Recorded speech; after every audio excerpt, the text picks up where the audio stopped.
卖除了这个翠暗之外，莫非惨酒精嘛开始咧欠货咯。垦丁南湾有一个海边的巡逻员，因为游客和海铁，也就是水母去夹到，需要酒精来消毒，但是买无酒精，所以就上网去要求援助。也毋过垦管处出面来澄清，讲因为酒精拄啊好用了，佮拄到假日，才无法度及时来补货。讲这个巡逻员无应该上网发文，来造成民众的惊吓。垦丁南湾是买酒游客真爱耍水景点，嘛因此拢有大小意外。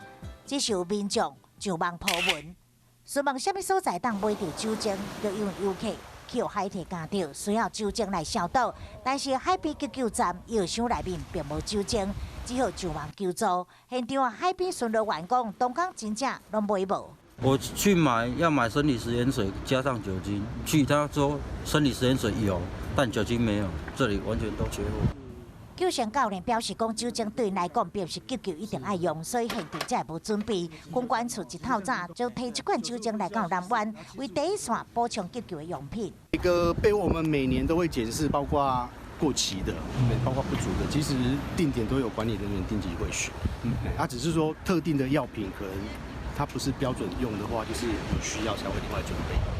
公关处表示，单位内酒精目前拢也有够，但是因为即马武汉肺炎疫情，翠暗甲酒精出现供不应求，因为搁再进行采购补充，要互巡逻现场出现着无酒精通用的状况。